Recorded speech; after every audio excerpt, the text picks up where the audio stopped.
berkaitan dengan sholat jamaah. Di buku bahasa Arab halaman 545,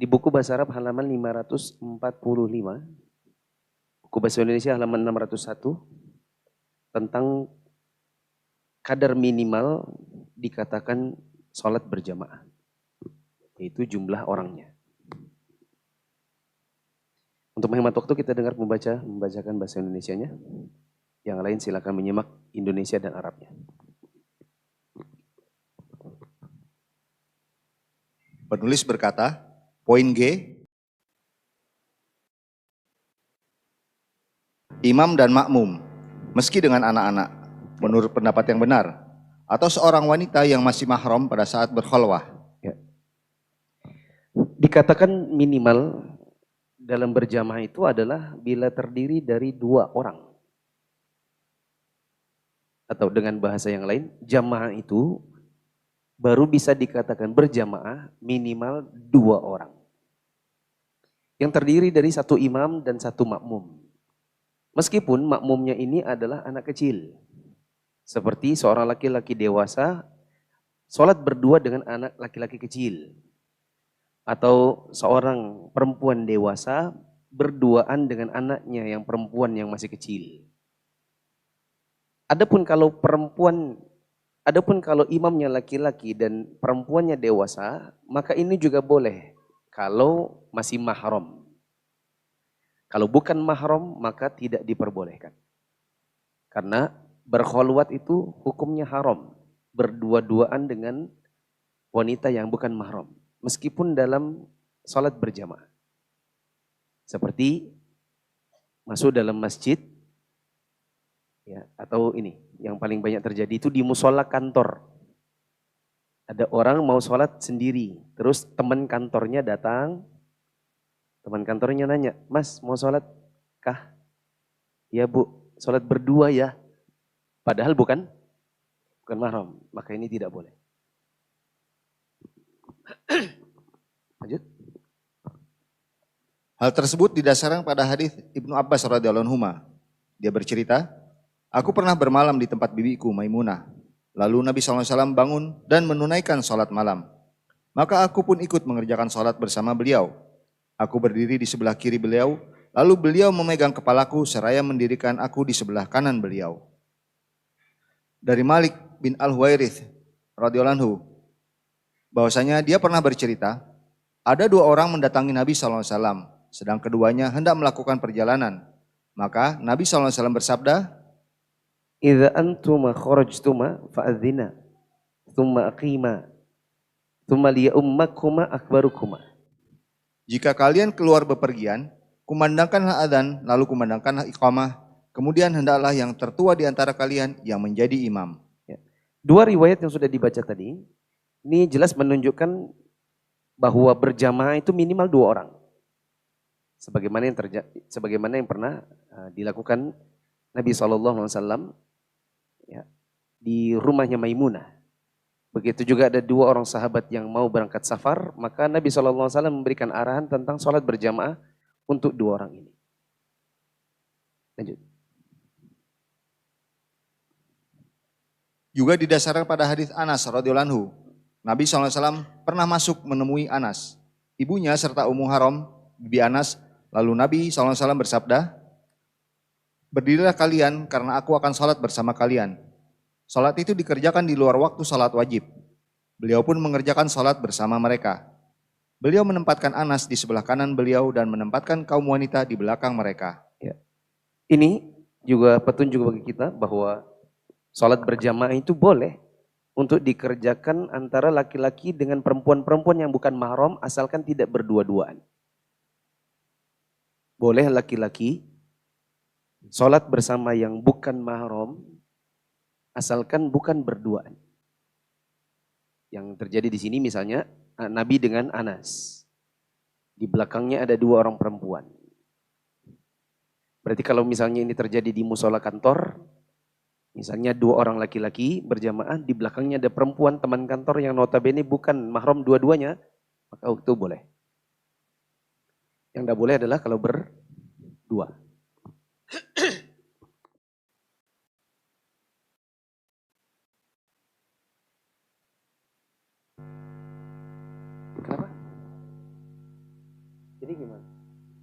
bisa sama sekali.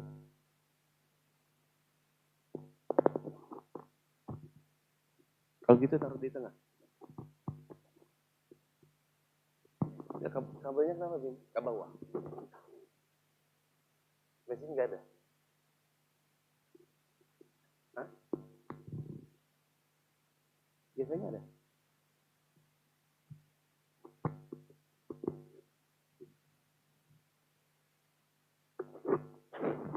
Coba tanya Pak. Nggak ada ini nggak lampu. Karena nggak enak lihatnya sama gelap.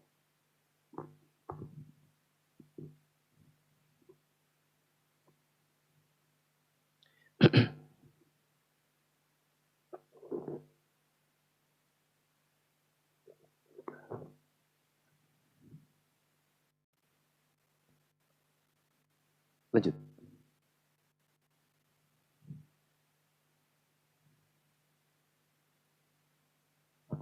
Di antara dalil yang menunjukkan sahnya jamaah yang dilaksanakan oleh seorang laki-laki dan seorang perempuan adalah hadis Abu Sa'id dan Abu Hurairah radhiyallahu anhuma. Dari Nabi SAW, beliau bersabda, Idza stayqadha ar-rajul min al-laili wa ayqadha imra'atahu fa shallaya rak'ataini kutiba min adz-dzakirin Allah katsiran wadz-dzakirat. jika seorang laki-laki bangun pada malam hari lalu dia membangunkan istrinya, kemudian mereka berdua mengerjakan sholat 2 rakaat, kemudian keduanya akan dicatat termasuk orang-orang yang banyak berzikir kepada Allah dari golongan laki-laki dan perempuan. Hukum pokok menetapkan sahnya sholat berjamaah yang dilaksanakan seorang laki-laki dengan seorang perempuan, sebagaimana sahnya sholat berjamaah yang dilaksanakan oleh seorang laki-laki dengan seorang laki-laki. Orang yang menolak hal tersebut dipersilakan mengemukakan dalil. Kecuali jika perempuan itu bukan mahram dan sendirian di tengah orang laki-laki serta tidak ada orang lainnya.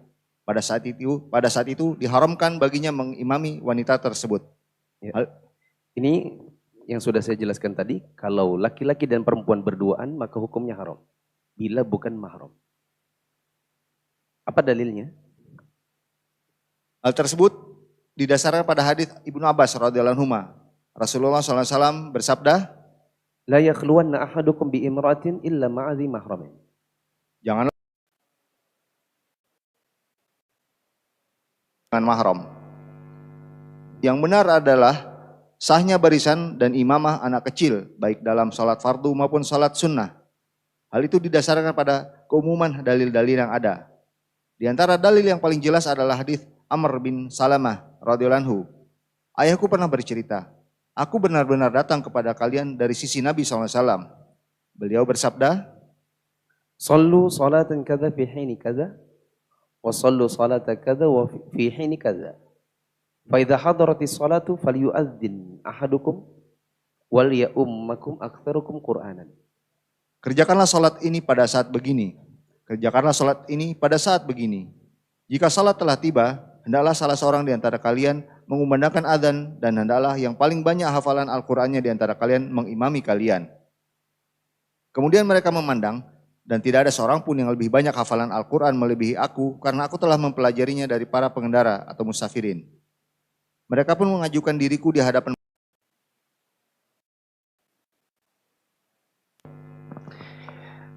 Dijelaskan di paragraf yang baru saja kita baca bahwa anak kecil itu boleh masuk di dalam shaf. Bahkan dia bisa menjadi seorang imam. Tadi ada riwayatnya, Amr bin Salamah.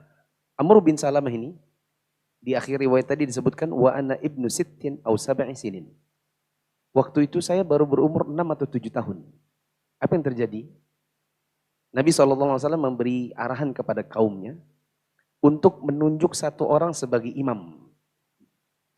Dan imam yang ketika itu ditunjuk, diarahkan Nabi haruslah yang paling banyak hafalan Qur'annya atau yang paling pandai membaca Qur'an. Dan kata Amr bin Salamah, kaumku mendapatiku, aku inilah yang paling banyak hafalan Qur'annya, meskipun baru berusia 6 atau 7 tahun. Boleh dicatat dekat situ? Bila imam saja boleh, apalagi makmum. Bila anak kecil menjadi imam saja boleh, apalagi jadi makmum. Sehingga dilarang untuk memundurkan anak kecil yang memang sholatnya rapi. Bila jadi imam saja boleh. Siapa tadi yang ditunjuk jadi imam? Amr bin Salamah. Usianya berapa? 67 tahun. Dan itu hampir bisa dipastikan dia belum baligh. Bila jadi imam saja boleh, apalagi jadi makmum. Apalagi jadi makmum. Maksudnya berada di shaf. Maka jangan dimundurkan anak-anak yang memang sudah bisa sholat dengan rapi. Seperti ini. Ini siapa namanya? Dafa. Ya. Mungkin kalau sebagian ustadz itu ada yang punya pemahaman anak kecil nggak boleh di shaf orang dewasa, maka dimundurkan ke belakang. Sudah sering saya ceritakan, saya pernah waktu kecil dulu di salah satu masjid di Batu Ampar, itu dibuat peraturan anak kecil dikumpulkan semua di belakang. Sehingga mereka justru membuat keributan. Yang itu mungkin tidak terjadi apabila anak-anak kecil ini diselipkan di antara soft-soft orang dewasa. Jadi bapak bawa anak, ya anaknya di sebelah bapaknya. Itu akan lebih mengondisikan anak-anak ini untuk tidak ribut dan bermain-main ketimbang bapak-bapaknya di depan, anak-anak ini ditaruh di belakang semua, lalu kemudian mereka asik bercanda. Payahnya lagi, kalau sudah datang waktu tarawih, maka disuruh satu orang jadi algojo di belakang, pegang sapu. Untuk mengancam biar anak-anak ini tidak ribut. Akhirnya mengorbankan satu orang jadi algojo, tidak sholat tarawih. Padahal gampang sebenarnya. Yaitu orang tuanya berdiri dan anak-anak itu diselipkan di antara orang dewasa. Sehingga tidak mereka bermain-main. Karena anak kecil berada di soft orang dewasa itu boleh.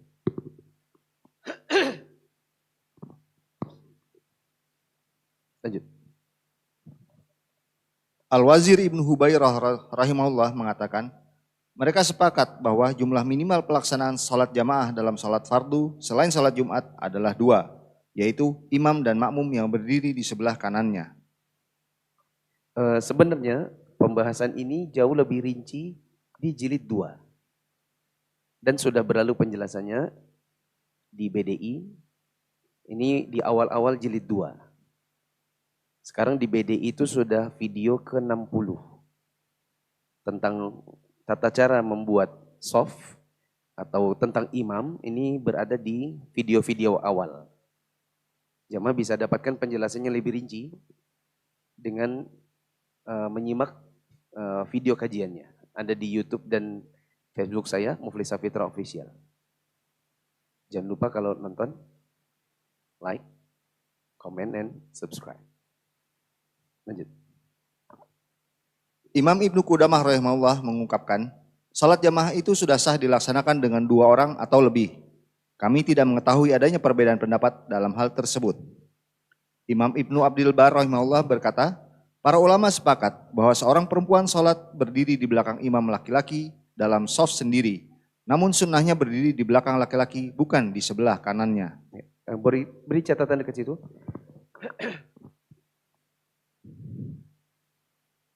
Kecuali bila terpaksa karena faktor ruangan.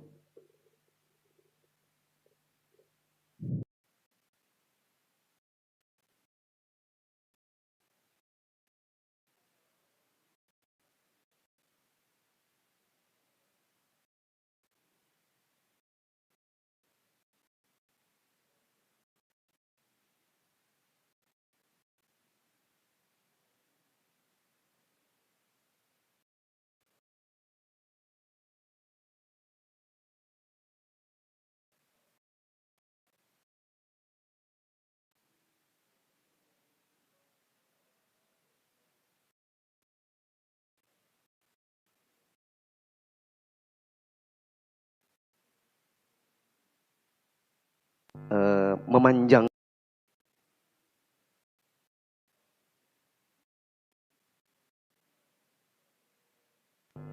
bagian sempitnya. Paham ya maksud saya? Rumahnya misalnya rumah kontrakan kecil, 4 kali 5 misalnya. Nah dia ini mau berdiri kiblatnya yang 4 meter.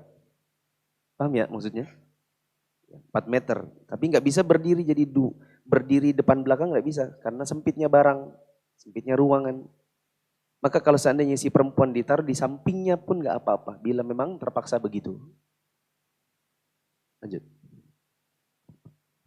Saya, penulis, pernah mendengar Syekh Imam Abdul Aziz bin Abdullah bin Baz rahimahullah mengatakan, ketika mengupas hadis Amr bin Salamah di atas, hadis ini menunjukkan diperbolehkannya imamah anak kecil jika dia sudah berakal dan sudah mumayyiz atau bisa membedakan yang baik dan yang buruk. Banyak dari ahli fikih mengungkapkan, anak kecil tidak boleh jadi imam dan tidak juga barisan mereka diperhitungkan. Pendapat itu sudah tentu salah dan lemah. Yang benar adalah bahwa anak kecil itu boleh menjadi imam dan barisannya pun diperhitungkan. Anas sendiri pernah berbaris bersama anak yatim di belakang Nabi SAW. Hukum pokok menetapkan hal itu berlaku baik pada sholat fardu maupun sunnah, kecuali yang dikhususkan oleh dalil. Hadis Amr di atas menunjukkan diperbolehkannya imamah orang yang berakal lagi mumayyiz. Keraguan ditujukan pada anak yang berusia 7 tahun karena mayoritas anak mulai dapat membedakan yang baik dan yang buruk atau mumayyiz pada usia 7 tahun. Didasarkan pada sabda Nabi SAW, beliau bersabda, Muru auladakum bisolati wa hum abna'u sab'i sinin. perintahkanlah anak-anak kalian untuk mengerjakan sholat ketika mereka berusia 7 tahun. Jika sudah banyak mempunyai hafalan Al-Quran, dia diajukan untuk menjadi imam. Sampai situ dong. Lanjutannya nggak ada? Yaitu dikarenakan dia paling banyak hafalan Qur'annya. Nggak ada tulisannya? Ya. Oh dibalik, oke. Oke, sampai sini dulu. Ada yang mau bertanya? Nggak ada, lanjut.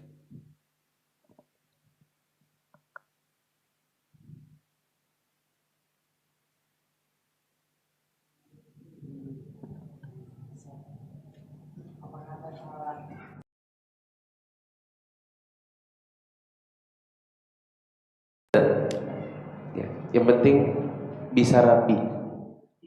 Kalau dia sudah rapi, dia tidak lari-lari, maka dia ada di samping, bapaknya di tengah boleh. Kalau dia lari-lari, maka anaknya ditaruh di ujung, sama bapaknya tentunya. Jangan anak bapaknya di tengah, anaknya di ujung. Ya. Nah, dia bawa anaknya ditaruh di ujung, dianya juga di ujung. Bila anak ini masih lari-lari. Lanjut. Poin H, predikat salat berjamaah sudah diperoleh dengan perolehan kesempatan mengerjakan 1 rakaat dari salat jamaah yang dikerjakan bersama imam dan tidak dihitung 1 rakaat bagi orang yang tidak sempat mendapatkan ruku. Ya. Jamaah mungkin sudah sering juga dengar penjelasan bahwa kalau kita bisa sempat ruku bersama imam, karena kita terlambat misalnya, tapi sempat dapat ruku bersama imam, maka sudah bisa dihitung 1 rakaat.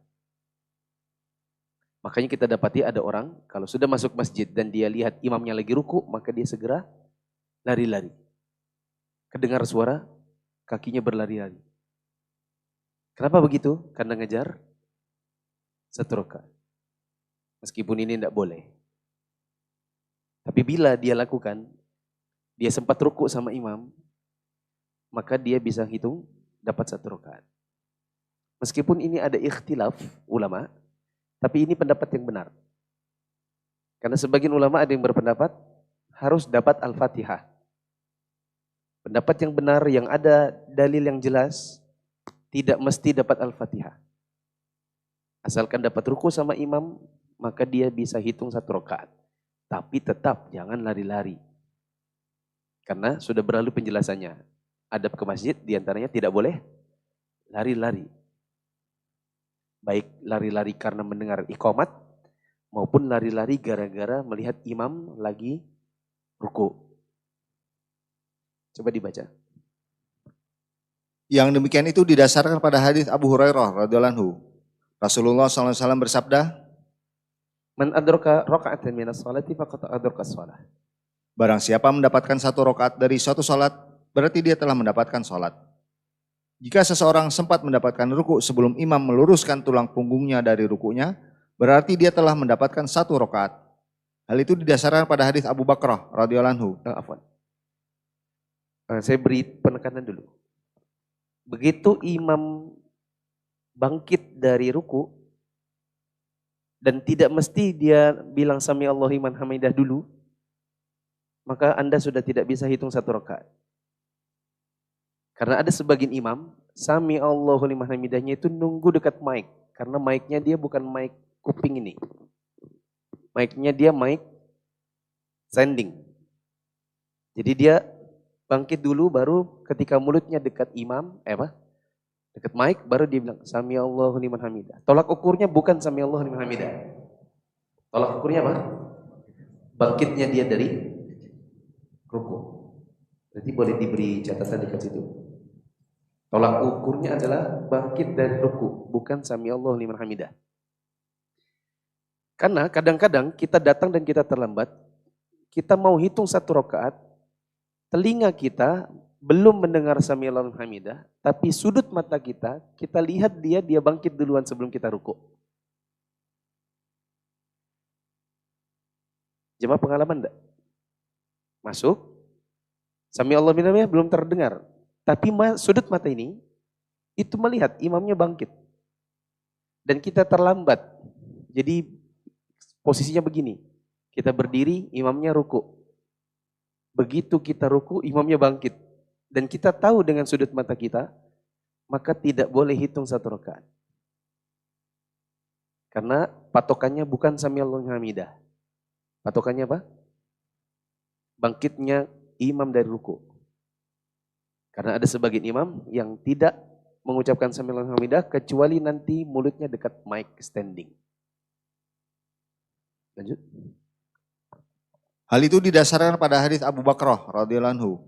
Bahwasanya dia pernah sampai kepada Nabi SAW sedang beliau tengah ruku. Dia pun ruku sebelum sampai di barisan. Kemudian hal itu diceritakan kepada Nabi SAW. Beliau pun bersabda, Zadakallahu hirsan wa la ta'ud. Mudah-mudahan Allah memberimu kegigihan dan janganlah kamu ulangi. Abu Dawud menambahkan di dalamnya, dia ruku sebelum sampai barisan, kemudian berjalan menuju barisan. Ya. Ada riwayat sahabat namanya Abu Bakrah. Dan Abu Bakrah bukan Abu Bakar, beda lagi. Abu Bakar sendiri, Abu Bakrah beda lagi.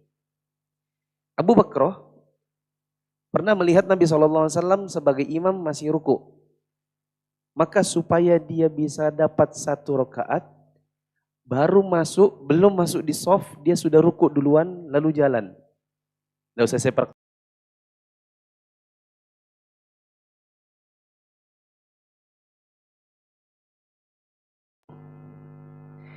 Lalu ada yang ceritakan kepada Nabi SAW, itu tadi Abu Bakrah, baru masuk masjid, belum masuk shaf, sudah ruku duluan lalu jalan. Demi dapat apa? 1 rakaat. Maka Nabi SAW berkata kepada Abu Bakar, semoga Allah tambahkan untukmu semangat dalam sholat, tapi jangan diulangi lagi. Ada beberapa penafsiran jangan diulangi. Penafsiran yang benar adalah jangan lagi diulangi itu. Belum masuk shaf sudah rukuk duluan.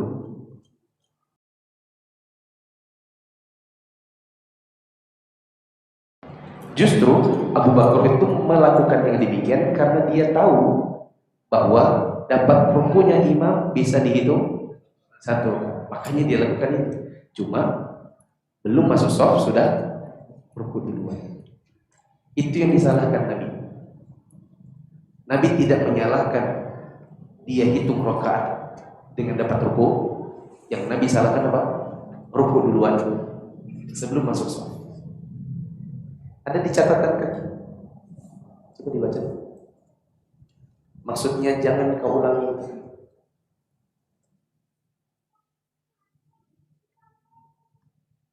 Ayo Pak Bambang. Catatan kaki 206.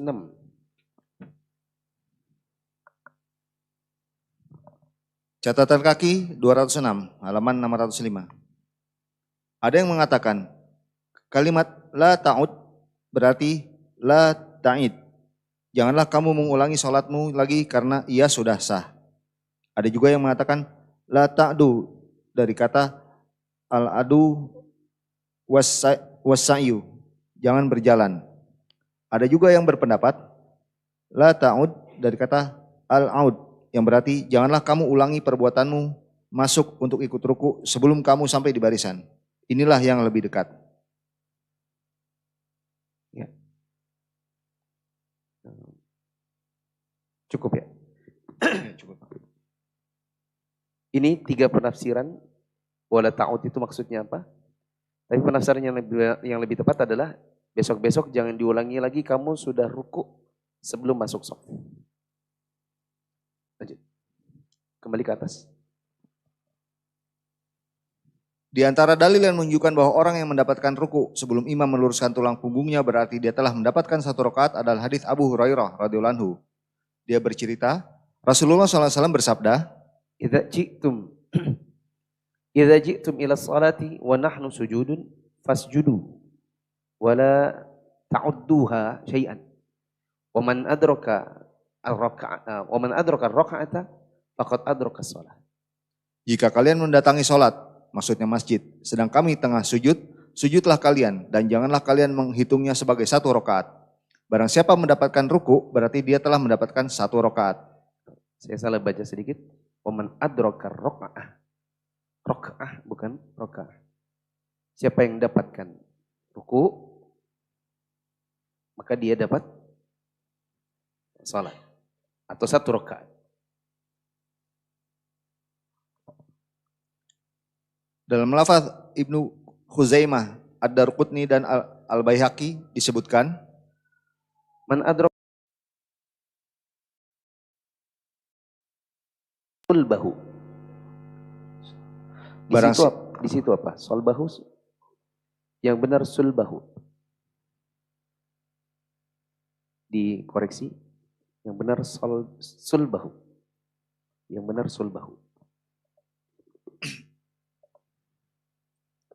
Artinya, barang siapa mendapatkan sholat atau imam sedang ruku, berarti dia telah mendapatkan rakaat sholat sebelum imam meluruskan tulang punggungnya. Ini jelas.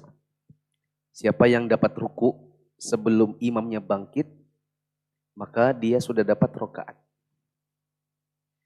Ya.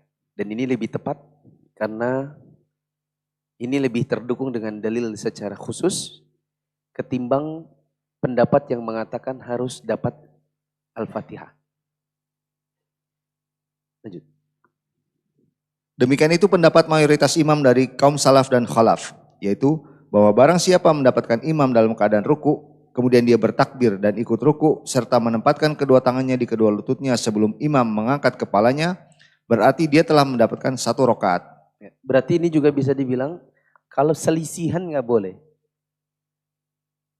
Jangankan cuma terlambat. Belum ruku imamnya sudah bangkit, itu terlambat. Jangankan cuma terlambat, selisihan pun tidak boleh. Kita gini, lihat tangan saya. Sami Allah liman hamidah. Tidak boleh. Di mana? Kita selisihan. Apa selisihan? Ketemu di jalan. Ya, ketemuan di jalan. Dianya jalan menuju i'tidal, kita jalan menuju ruku. Papasan di jalan pun tidak boleh. Harus ketemunya di ruku. Apalagi dia sudah bangkit duluan. Lanjut. Barang siapa tidak mendapatkan hal tersebut berarti dia telah tertinggal 1 rakaat dan tidak boleh menghitungnya sebagai 1 rakaat. Demikian itu pendapat Imam Malik, Asy-Syafi'i, Abu Hanifah, Ahmad, dan hal itu diriwayatkan dari Ali, Ibnu Mas'ud, Zaid, dan Ibnu Umar radhiyallahu anhum. Sepertinya ada catatan kaki. Catatan kaki 201. 201 atau 211 itu ya? 211. Catatan kaki 211, halaman 606. Pendapat inilah yang benar yang menjadi pegangan jumhur imam. Pendapat ini maksudnya apa?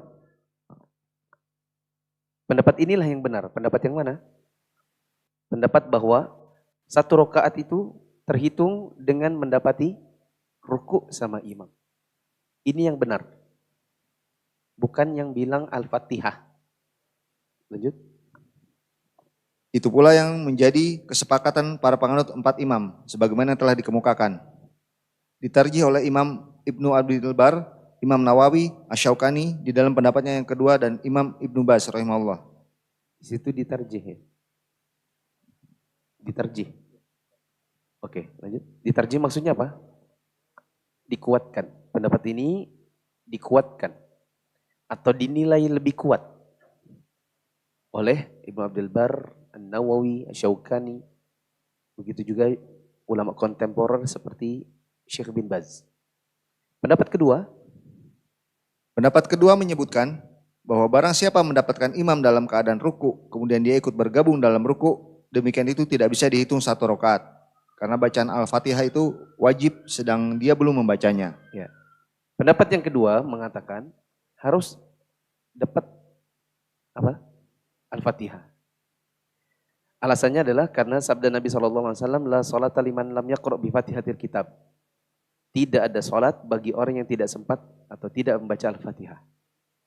Yang benar, ini berlaku untuk imam dan orang yang sholat sendirian. Berlaku juga buat makmum apabila imam suaranya tidak terdengar, alias sholat sirriyah, seperti zuhur, asar, atau rakaat 3 maghrib, rakaat 3, 4 isya. Maka ini wajib baca Al-Fatihah. Ya. Adapun orang jadi makmum yang imamnya terdengar, maka dia tidak wajib baca Al-Fatihah, melainkan dia harusnya dengar Al-Fatihahnya. Disimak dengan seksama. Begitu juga bagi makmum yang memang terlambat dan imam sudah di posisi ruku, maka pendapat yang benar itu juga bukan kewajiban untuk dia baca Al-Fatihah, karena kewajibannya adalah ikut imam. Langsung ruku, dan itu terhitung 1 rakaat. Bisa dipahami? Coba diulang. Kalau ada yang mengatakan pendapat yang benar, kamu tidak boleh hitung 1 rakaat, karena kan kamu tidak dapat Al-Fatihah. Jawabannya apa? Betul, harus baca Al-Fatihah, tapi itu buat orang salat sendiri, terus buat imam, terus buat makmum saat sholatnya sirriyah atau di rakaat-rakaat yang suaranya imam tidak terdengar. Terus buat makmum yang terlambat, yang memang sudah dapat ruku. Apa? Ya. Itu tidak wajib Al-Fatihahnya buat mereka. Begitu. Lanjut. Adapun orang yang tertinggal dari sholat jamaah karena satu alasan, sedang dia sendiri seorang yang memang aktif mengerjakan sholat jamaah, kemudian dia datang dan mendapatkan bagian dari sholat, yaitu kurang dari 1 rakaat, maka dia telah ketinggalan sholat jamaah. Ini di mana nih? Catatan kakinya belum selesai. Catatan kakinya belum selesai. Pendapat itu diriwayatkan dari Abu Hurairah dan ditarjih oleh Al-Bukhari dalam kitabnya Juzul Qiraah, dan dikisahkan dari setiap orang yang mewajibkan bacaan Al-Fatihah bagi makmum, serta ditarjih pula oleh Asy-Syaukani di dalam pendapatnya yang lain di dalam kitab Nailul Autar, seraya menguraikan dalil-dalilnya. Yang benar adalah pendapat pertama, sebagaimana yang dikemukakan sebelumnya. Ya. Pendapat yang benar, 1 rakaat bisa dihitung hanya dengan mendapatkan ruku sama imam sebelum imam bangkit kepalanya. Lanjut, kembali ke atas. Adapun orang yang tertinggal dari sholat jamaah karena satu alasan, sedang dia sendiri seorang yang memang aktif mengerjakan sholat jamaah, kemudian dia datang dan mendapatkan bagian dari sholat, yaitu kurang dari 1 rakaat, maka dia telah ketinggalan sholat jamaah. Tetapi dia mendapatkan pahala dan keutamaan sholat jamaah karena niat baiknya dan karena adanya alasan. Ya. Perhatikan jamaah, 1 rakaat terhitung kalau kita dapat rukunya imam. Nah ini satu lagi. Baru dihitung jamaah kalau dapat 1 rakaat. Saya ulang. Baru bisa dihitung 1 rakaat kalau dapat rukunya imam. Tapi baru bisa dikatakan Anda dapat pahala jamaah kalau dapat minimal 1 rakaat. Berarti 2 pernyataan ini kalau digabung bagaimana? Seminimal-minimalnya Anda dikatakan dapat pahala jamaah kalau Anda dapat ruku terakhirnya imam. Itu rakaat terakhir masih sempat dapat ruku sama imam, maka bisa dihitung pahala jamaah. Karena minimal satu rakaat dan satu rakaat minimal dapat ruku. Itu tidak? Berarti harus dapat ruku terakhirnya imam. Hanya saja ada sebagian orang yang mungkin terlambat sehingga dia dapatnya tahiyat akhir atau dapatnya sujud terakhir. Apakah dia tidak dapat pahala berjamaah? Disebutkan di sini tadi. Bagi orang yang terbiasa sholat jamaah rutin, lalu suatu hari karena uzur, misalnya terlambat karena buang air, terlambat karena meeting ini kok, pimpinan meeting kok belum selesai-selesai, tak pergi aja deh. Tapi udah terlambat, kira pimpinan meetingnya mau selesai, tapi kok akhirnya tidak selesai-selesai. Tinggalkan meeting, pergi wudhu ke masjid, ternyata orang sudah sujud terakhir atau sudah tahiyat akhir, maka dia tetap dapat pahala berjamaah. Dikarenakan dua faktor. Apa saja? Karena rutin kebiasaan, satu lagi terlambatnya karena wudhu.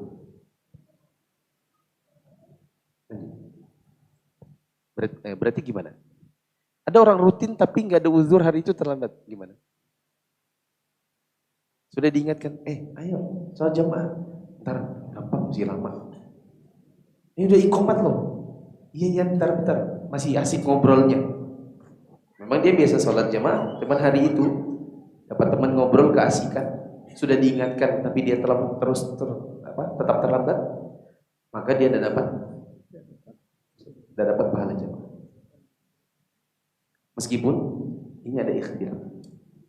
Guru kami, Syekh Muhammad Mukhtar Asy-Syinqiti, beliau mengatakan, meskipun cuma dapat tahiyat akhir, bila memang orangnya berniat untuk jamaah, maka tetap dapat pahala jamaah. Sebagian ulama ada yang mengatakan, sebagaimana yang saya bilang tadi, minimal satu rakaat, dan satu rakaat itu minimal rukunya. Ini ada ikhtilaf. Wallahu a'lam, yang penting begini. Jangan biasakan suka terlambat tanpa uzur. Suka terlambat dan rutin meskipun uzur pun jangan. Itu dah. Ada orang tuh rutin juga. Rutin setiap subuh mesti masbuk. Tapi dia bilang saya uzur karena saya BAB dan rutin. Ya kita bilang bagaimana caranya biar tidak rutin terlambatnya, biar urusannya tidak BAB terus. Berarti ya mungkin bisa bangun lebih awal begitu. Butuh berapa lama BAB-nya? Seperempat jam, 15 menit. Oke, berarti mungkin bisa bangun jam 4.15 begitu, kan bisa. Supaya tidak rutin uzurnya. Ada sebagian orang yang meskipun uzur, rutin juga uzurnya. Ini bagaimana usahanya agar tidak rutin uzur? Lanjut.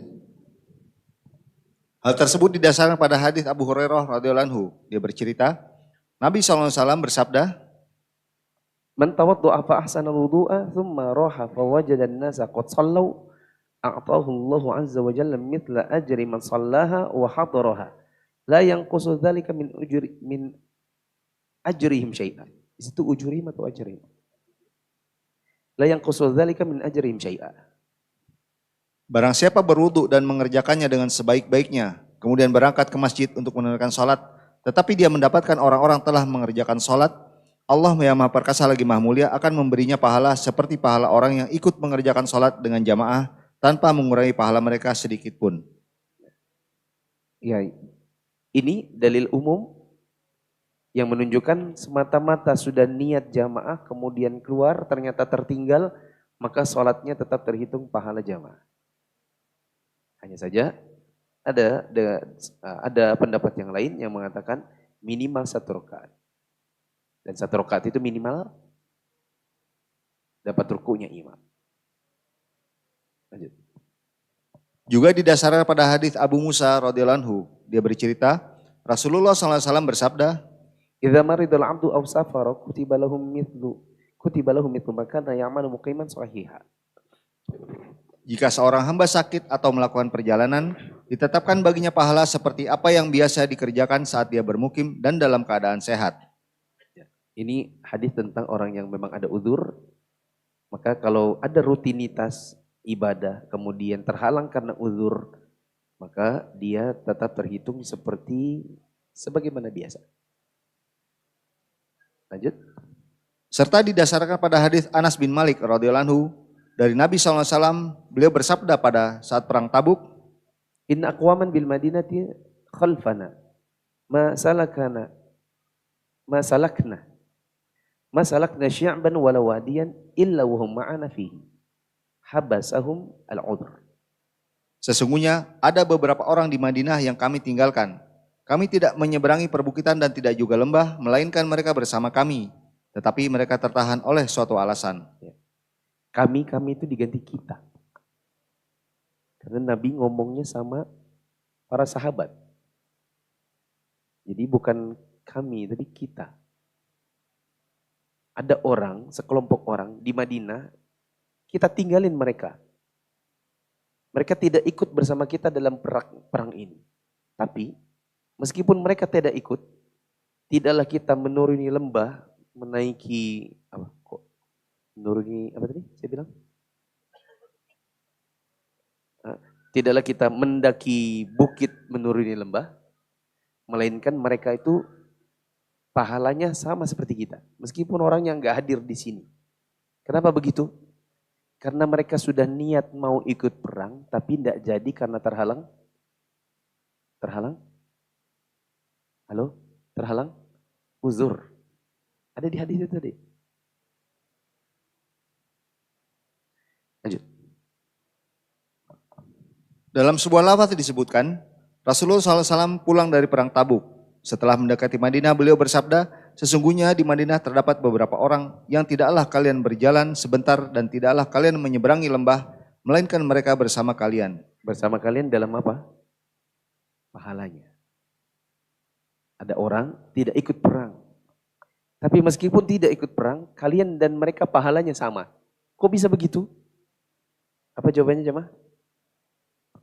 Mereka sudah niat mau ikut perang, tapi terhalang uzur. Maka ini juga berlaku pada setiap hal yang kita sudah niat berupa kebaikan. Tidak jadi itu bukan karena kita cancel begitu saja, melainkan tidak jadi karena tidak bisa dilakukan akibat suatu uzur. Maka kita dicatat dapat pahalanya. Begitu. Para sahabat bertanya. Misal, di masjid ada orang disolatkan jenazahnya. Yang ikut sholat jenazah dapat apa pahalanya? Satu qirat. Apa itu satu qirat? Satu gunung Uhud. Ya kan? Dia sudah berniat entar ini habis ini mau langsung ikut ke kubur. Kalau ke kubur dapat berapa? 2 qirat, 2 gunung Uhud. Dia niat mau ikut ke kuburan. Tiba-tiba orang sudah selesai sholat jenazah, keluar, istrinya telepon. Bi pulang Bi, ini anaknya jatuh, harus dibawa ke puskesmas. Gak jadi pergi ke kubur, malah pergi ke puskesmas. Maka dia tetap dapat 2 qirat. Karena 2 faktor. Pertama, sudah niat. Yang kedua, gak jadinya karena uzur. Sedikit lagi. Para sahabat bertanya, wahai Rasulullah, padahal mereka berada di Madinah. Beliau menjawab, benar, mereka memang tetap berada di Madinah. Hanya saja mereka tertahan oleh suatu alasan. Hal itu menunjukkan bahwa orang yang tertahan oleh suatu alasan yang dibenarkan syariat tetap mendapatkan pahala orang yang mengerjakan suatu amalan yang sesuai dengan syariat. Ya. Ini kembali kepada subbab yang dibaca, yaitu bagi orang yang sudah niat sholat jamaah, kemudian terlambat, lalu dia dapati orang-orang sudah hampir selesai sholat, apakah dia dapat pahala jamaah 27 kali lipat? Jawabannya, berdasarkan penjelasan tadi ini, iya dapat. Dengan kadar apa? Jawabannya ada ikhtilaf. Ada yang mengatakan meskipun cuma dapat tahiyat akhir, yang penting sempat dapat rakaat akhir. Dan ada juga yang mengatakan minimal dapat 1 rakaat baru terhitung berjamaah. Kapan seseorang dikatakan minimal 1 rakaat?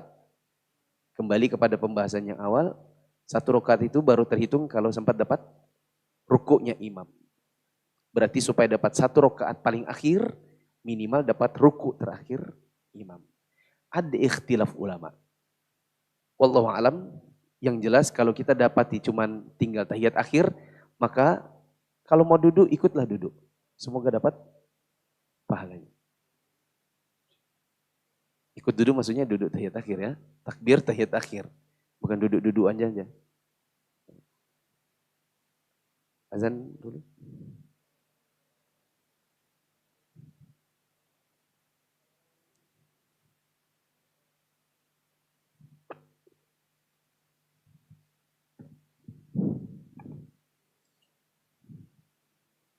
الله أكبر الله أكبر الله أكبر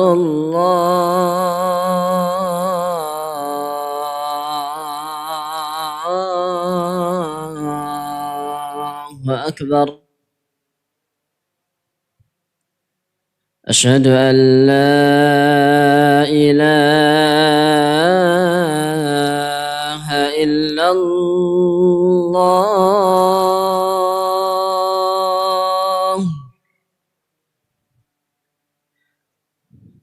أشهد أن لا إله إلا الله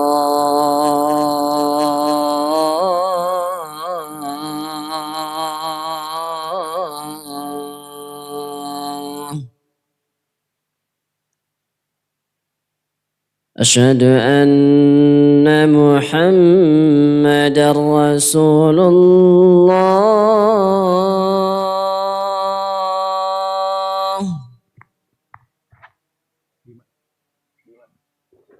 أشهد أن محمدا رسول الله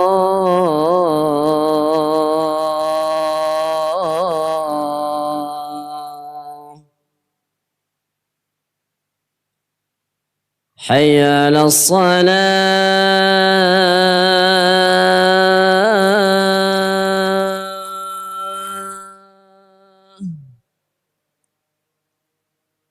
حي على الصلاة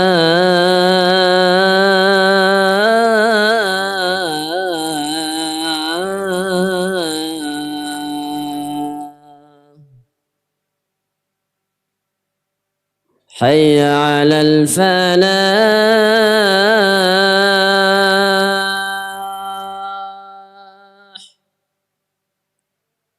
حي على الفلاح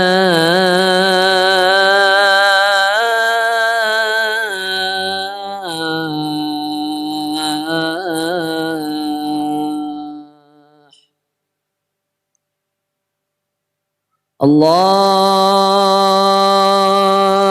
أكبر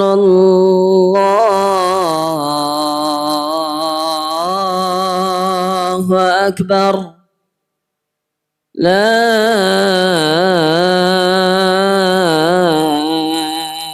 إله إلا الله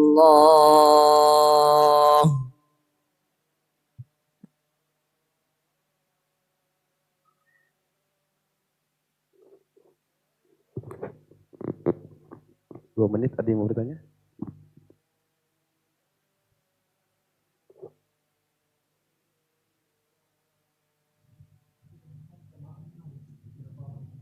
Untuk sholat Jumat minimal berapa? Yang benar minimal 2. Sama seperti jamaah tadi.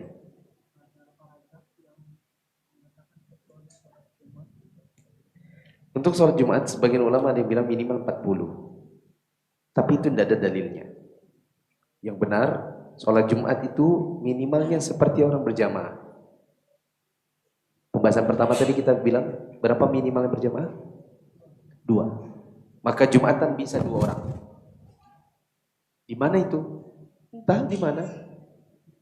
Misal ada perkampungan Kristen. Kemudian di situ muslimnya cuma 2 kakak. Suami istri dan anak perempuan, suami istri dan mertua perempuan. Mereka berdua ngobrol. Di sini yang Islam kita doang ya. Iya ya. Kayak apa kita ini mau Jumatan? Ayo kita bikin masjid. Itu ada masjid, tapi tidak ada yang azan. Akhirnya mereka Jumatan berdua. Boleh atau tidak? Boleh. Bagaimana? Satu jadi khotib sekaligus imam. Satunya sebagai makmum.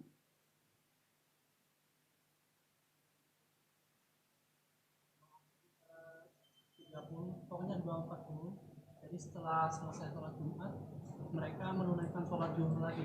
Ada sebagian daerah laki-lakinya yang sholat Jumat cuma 30. Jadi selesai Jumatan mereka zuhur lagi. Itu dibangun di atas pendapat bahwa Jumatan minimal berapa tadi? 40. Tapi pendapat yang benar itu tidak ada dalilnya. Dan yang benar 2 boleh.